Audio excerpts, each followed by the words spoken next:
Magandang umaga po sa ating lahat. Muli, ito po si Pastor Fe Marcos Jacinto, ang tagapanguna ng ating debosyon sa umagang ito. Ang ating pong teksto ay matatagpuan sa Romans chapter 12 verse 14 to 21 at ganito po ang sinasabi. Magalak kayo dahil sa inyong pag-asa. Magtiyaga kayo sa inyong kapaghatian at palaging manalangin.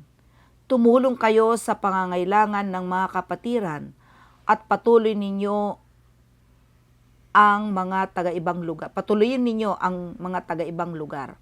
Idalangin ninyo ang mga umuusig sa inyo, idalangin ninyo sila at huwag sumpain. Makigalak kayo sa mga nagagalak at makitangis sa mga tumatangis. Magkaisa kayo ng saloobin. Huwag kayong magmayabang. Sa halip ay makisama kayo kahit sa mga dukha. Huwag ninyong ipalagay na kayo'y napakarunong. Huwag ninyong gantihan ng masama ang masama. Sikapin ninyong mamuhay ng marangal.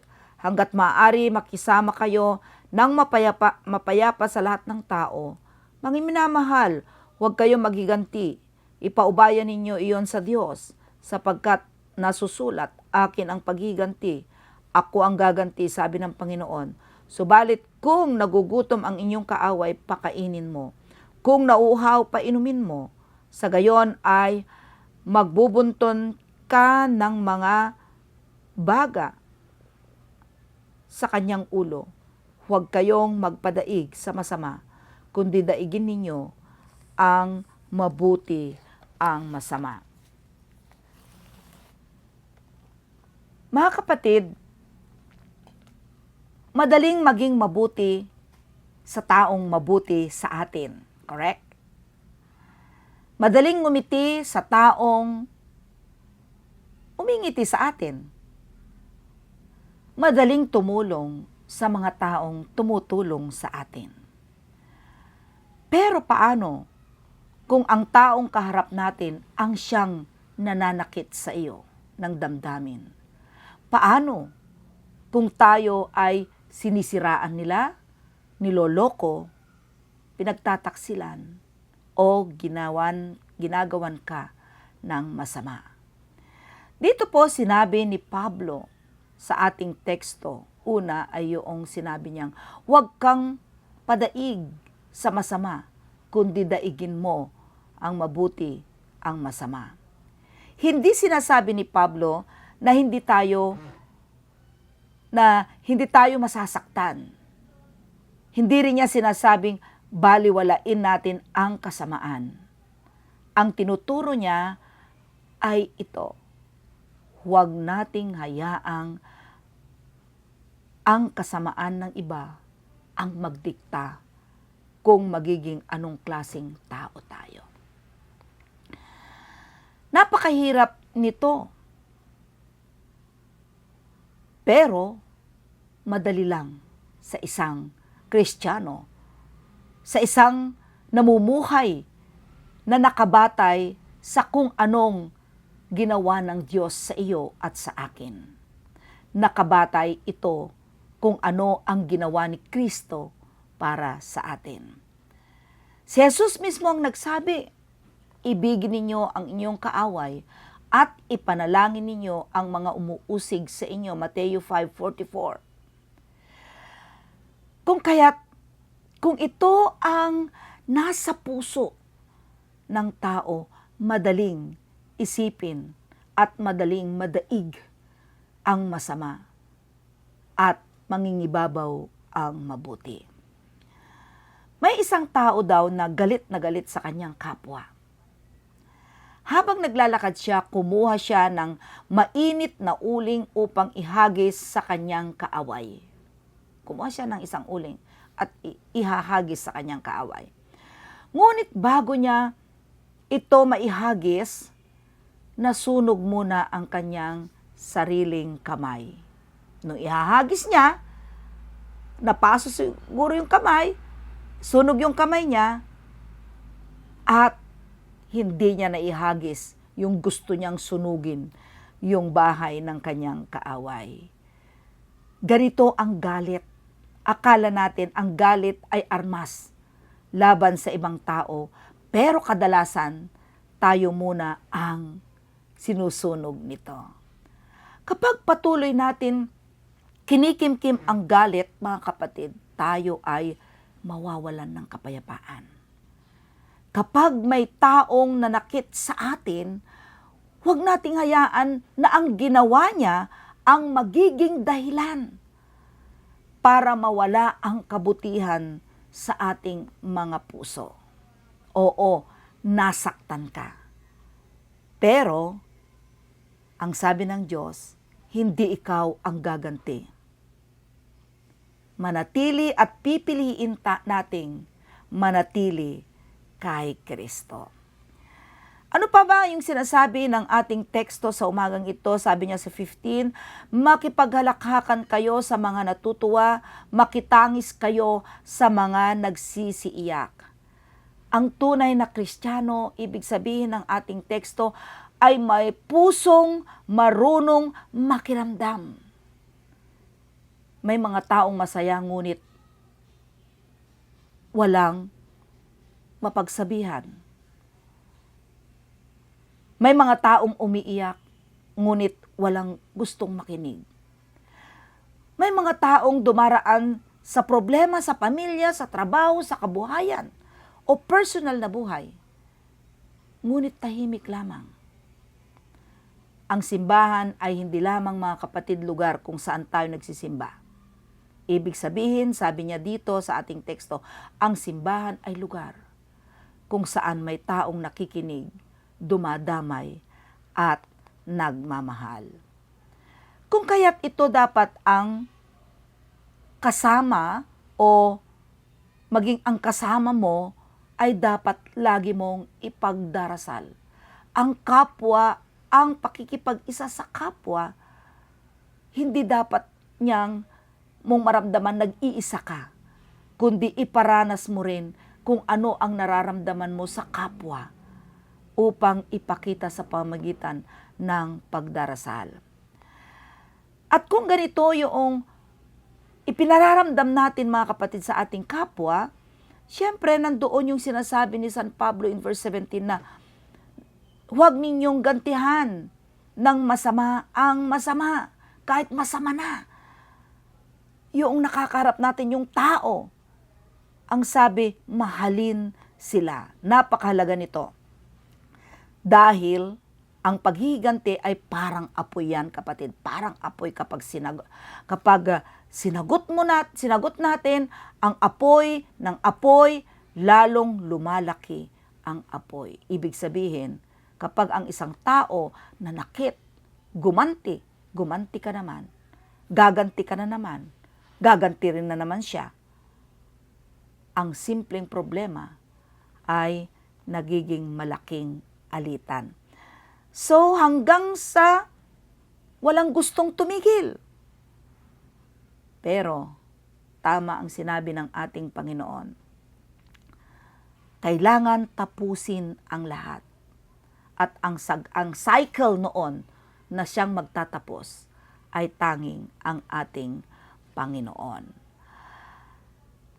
Ano pa ang tinutukoy at maaring mapulot natin sa ating lesson sa umagang ito, mga kapatid? Yung maging tagapaghatid tayo ng kapayapaan. Kung maaari, hanggat nakasalalay sa inyo, mamuhay kayong mapayapa sa lahat. Sabi ni Pablo sa Romans 12:18. Pansinin po natin yung sinasabi dito, kung maaari, ibig sabihin, hindi natin kontrolado ang lahat ng tao. Hindi natin mapipilit ang ibang tao na mahalin tayo.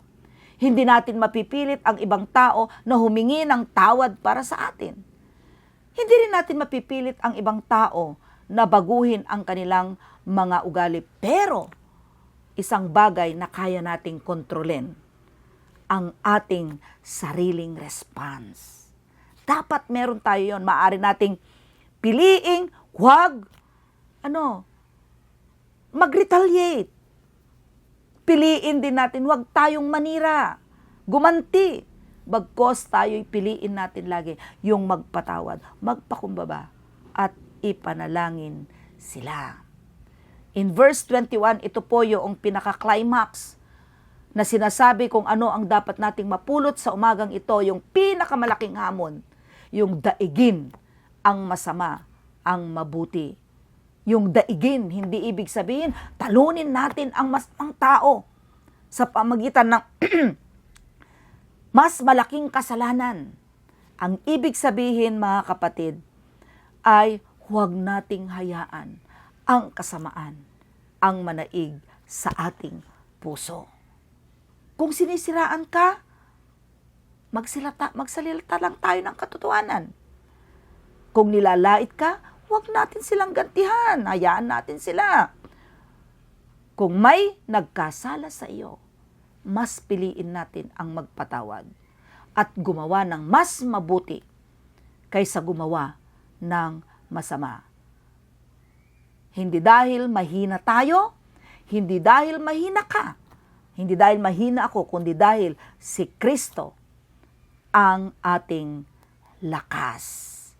Kaya mga kapatid, sa ating buhay, sa ating application, ngayong umagang ito, kahit na nasa simbahan pa tayo, maraming tukso, no? Magkakaroon tayo ng mga misunderstanding, mga disagreement, mga hearts feeling. Pero tandaan natin, anong sabi? Hindi tayo tinawag ni Kristo para manalo sa argumento.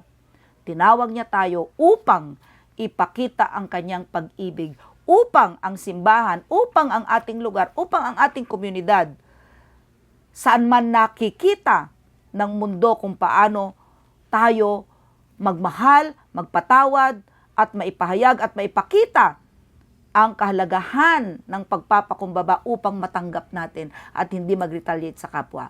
Ito po yung dapat nating tandaan.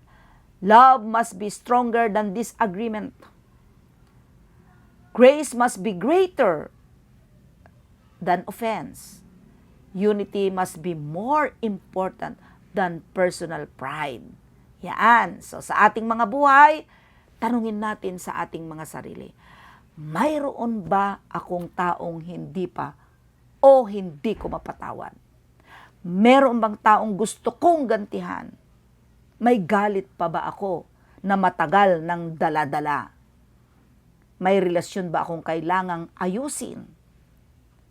Hindi madaling gawin ang lahat ng ito, ngunit ito po ang sinasabi ni Pablo na dapat nating gawin. Hindi tayo umaasa sa ating sariling lakas, kundi umaasa tayo sa sa lakas ng Espiritu Santo ng Diyos na siyang mangunguna sa atin upang madaig ang masama at mangingibabaw ang mabuti. Ang banal na Espiritu ang nagbibigay sa atin ng lakas upang gawin ang hindi kayang gawin ng ating laman. So mga kapatid, sa umagang ito maaari natin hindi kayang baguhin ang taong gumawa sa atin ng masama, pero kaya nating piliin ang ating mga response, yung mga salita. Kapag pinili nating gumanti, masama ang nananalo. Kapag pinili natin, tandaan natin ito, na magalit at magtanim ng galit, masama ang nananalo. Ngunit, kapag pinili natin mga kapatid ang magmahal, manalangin, at gumawa ng mabuti, hindi tayo nagpapatalo. Tayo ay nagtatagumpay sa pamamagitan ni Kristo. So, maging mabait lang tayo, maging mapagpakumbaba, mamuhay katulad ni Kristo. Huwag kang padaig sa masama. Daigin mo ng mabuti ang masama. Dahil ang tunay na tagumpay ng isang Kristiyano, tandaan natin, ay hindi ang makaganti sa kanyang kaaway. Ang tunay na tagumpay ay ang mananatiling katulad ni Kristo kahit tayo ay sinaktan ng iba. Yan po ang mensahe sa umagang ito. purihin ng Diyos. Sa pangalan ng Ama, Anak at ng Banal na Espiritu. Amen at amen. Tayo'y manalangin. Panginoon, turuan mo kaming magmahal ng kahit mahirap magmahal. Bigyan mo kami ng pusong marunong mapagpatawad, magtiis, dumamay, at gumawa ng mabuti. Kapag kami ay nasaktan, tulungan mo kaming huwag gumanti. Kapag kami ay galit, bigyan mo kami, Panginoon, ng kapayapaan. At kapag kami ay tinukso ng kasamaan, ipadala mo sa amin na kami ay tinawag upang daigin ang masama sa pamagitan ng kabutihan. Tulungan mo kami, O Diyos, na mamuhay tulad mo. At sa umagang ito, Panginoon, sa aming paglabas, sa aming mga tahanan, isa puso, isa isip namin ang mensahe ni Pablo na aming narinig sa umagang ito. Tulungan mo kaming mamuhay tulad ni Kristo sa pangalan ng Ama, Anak at ng Banal na Espiritu. Amen at amen. Good morning po sa ating lahat and God bless us all.